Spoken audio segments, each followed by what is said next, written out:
देखिए 5 और 6 नवंबर 2 दिन सीईटी की परीक्षा, कॉमन एलिजिबिलिटी टेस्ट, एक बहुत बड़ा ये भी एक प्रोजेक्ट है हमारा। 11 लाख ऐसे फॉर्म्स भरे हैं हमारे जो परीक्षा देने वाले परीक्षार्थी हैं अपनी नौकरी के लिए। ये ग्रुप सी के लिए किया जा रहा है। तो ग्रुप सी में +2 के जो विद्यार्थी हैं, +2 पास जिन्होंने किया हुआ है वो एलिजिबल हैं, उन्होंने एग्जाम देना है। तो 5 और 6 7 5 और 6 2 दिन। इसमें सारे प्रदेश में लगभग 2000 सेंटर हमने उनको ऑफर किए हैं। अब जो कंपनी है वो 2000 का उपयोग करती है या कम में काम चलाती है। 5 जिलों में अभी उनकी रिपोर्ट थी कि यहां सेंटर न दिए जाए, हर कोई अपने अपने हिसाब से सेंटरों को उपयोग करता है। तो 5 जिलों में जैसे दादरी जिला है, झज्जर जिला है, रोहतक जिला है, जींद है एंड नूह है। तो ऐसे 5 जिलों में सेंटर वो नहीं बनाएंगे, बाकी सब 17 जिलों के अंदर ये सेंटर बनेंगे 4 शिफ्टों में। 2 शिफ्ट 5 तारीख को, 2 शिफ्ट 6 तारीख को। ये 5 जिले सर कंपनी के कहने पे है या अपनी कोई? हमारा भी उसमें, हमारा भी पुराने, हमारे जो एचपीएससी और हमारे जो स्टाफ सिलेक्शन कमीशन उनकी भी जो रिपोर्ट्स हैं और हमारा स्कूल एजुकेशन बोर्ड उनकी भी रिपोर्ट्स हैं। इन जिलों में नकल के चांसेस ज्यादा होते हैं। एक ही मात्र कारण है और कोई कारण नहीं है। हमने हालांकि कहा कि उसमें से जो अच्छे सेंटर्स हैं जो नकल नहीं होती है उनको लगाया जा सकता है, लेकिन इस बार तो अभी पूरा जिला छोड़ा है। अगली बार में हम ऐसे कुछ स्कूलों को छांटेंगे जहां इस प्रकार की प्रवृत्ति नकल की नहीं है। अब क्या होता है कि इतने सारे सेंटर्स पर जब ये काम किया जाता तो कई बार पुलिस के नाते से हम पुलिस लगाते जरूर हैं, लेकिन अनटुवर्ड कोई इंसिडेंट हो अच्छा नहीं है। Let us play safely. तो उस नाते से हमको उन जिलों में भी ना करके, बाकी हमारे पास हैं सारे सेंटर्स हैं। एक जिले से जो परीक्षार्थी देने वाला है वो दूसरे में या तीसरे में जाकर के देगा। बहुत दूर नहीं ले जाएंगे, आसपास का एडजॉइनिंग या adjoining to adjoin, next adjoining, उन्हीं 2 जिलों में। इसके लिए ट्रांसपोर्ट की व्यवस्था उनका सारा उन्होंने अपना सिस्टम बना लिया हमारे परिवहन विभाग ने, कि सबको ट्रांसपोर्टेशन पर उनका प्रवेश कार्ड दिखा करके जाने की अनुमति होगी। और डिस्ट्रिक्ट टू डिस्ट्रिक्ट रोडवेज की बसें चलेंगी। डीसीज को हमने कह दिया लोकल ट्रांसपोर्ट, चाहे वो स्कूल की बसें भी क्यों ना हो, तो जो नोडल सर्विस है वहां की, क्या उसको बोलते हैं नोडल सर्विस, शटल सर्विस, ये जो सेंटर्स हैं भिन्न भिन्न, तो वहां का डिस्ट्रिक्ट हेडक्वार्टर का जो डिपो है वहां से जहां सेंटर है वहां तक भी बसें वो चले 2 दिन। बल्कि मेरी तो अपील जनता को ये रहेगी कि इस 2 दिनों में 5 और 6 तारीख को ट्रेवलिंग बसों के द्वारा कम से कम करें। इन विद्यार्थियों को, इन परीक्षार्थियों को परेशानी नहीं होनी चाहिए, हर कोई समय पर परीक्षा देने पहुंच जाए। तो ये शिकायत नहीं आनी चाहिए कि कोई अपनी परीक्षा केंद्र पर नहीं पहुंच सका है। पहली बार ये प्रयोग हो रहा है। एडमिट कार्ड दिखा के यात्रा करते समय मीनिंग में इनको किराया नहीं देना? नहीं, एडमिट कार्ड दिखाएंगे, कोई किराया नहीं दे रहा, ना आगे शटल सर्विस में देना ना यहाँ देना। और कंपनी ने यह कहा कि उसका रिजल्ट वो 1-1.5 महीने के अंदर अंदर वो दे देंगे।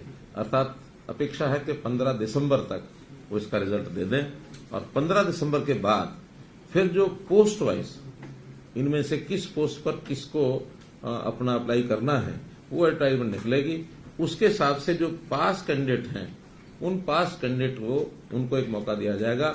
4 टाइम्स नंबर ऑफ पोस्ट के हिसाब से हर एक डिपार्टमेंट के लिए, हर एक पोस्ट के लिए उनको एक एग्जाम देने के लिए और बुलाया जाएगा। तो उस एग्जाम में उन लोगों के पास करने के बाद फिर उनकी सिलेक्शन फाइनल हो जाएगी, नो इंटरव्यू।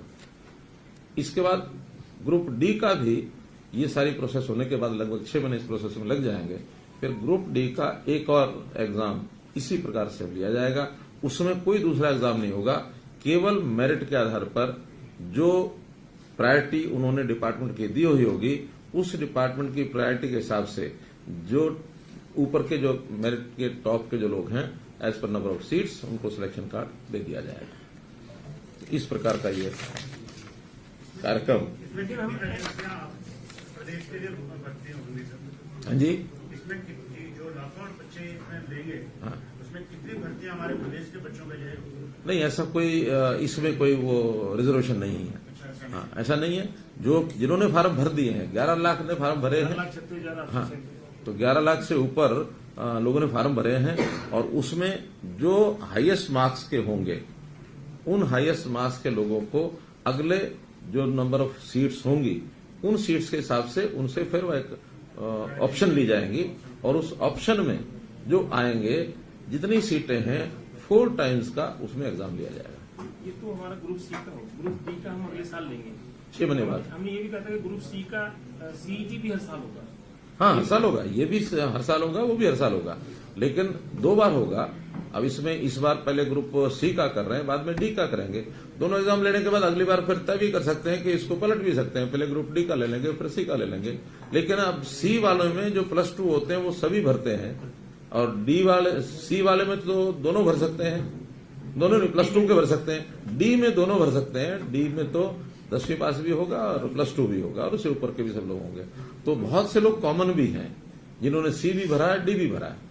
तो आज जो सी वाले हैं वो तो सब जाएंगे, बाद में जो डी वाले हैं उन्हीं का एग्जाम उसमें भी लिया जाएगा। सर ग्रुप सी में इंटरव्यू होगा? नहीं, इंटरव्यू नहीं होगा, न सी में होगा न डी में होगा। थोड़ा सा क्लैरिफाई कर दो, ग्रुप सी में जो अब पेपर पास करेगा, जब ग्रुप डी की भर्ती होगी तो ग्रुप डी का सीईटी जो होगा वो उसको बैठना पड़ेगा ना?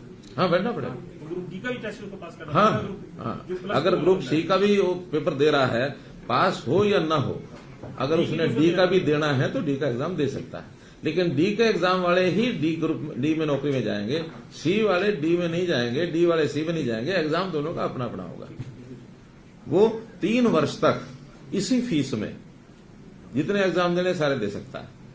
किसी ने इम्प्रूव भी करना है, मानो इस बार नहीं वो पास हो सका या उसके अंक कम रह गए, 4 टाइम्स में भी उसकी बारी अगले एग्जाम उसके लिए पोस्ट के लिए नहीं आई, if he wants to improve it, वो इम्प्रूव कर सकता है।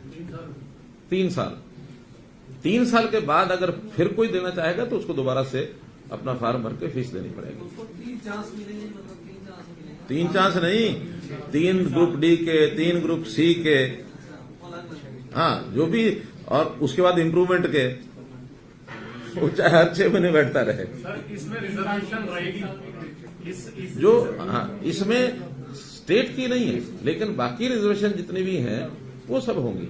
SC की है, BC की है, या वो जो हमारे स्पोर्ट्स कोटा है, सबकी मेरिट अलग वो अलग अलग होगी।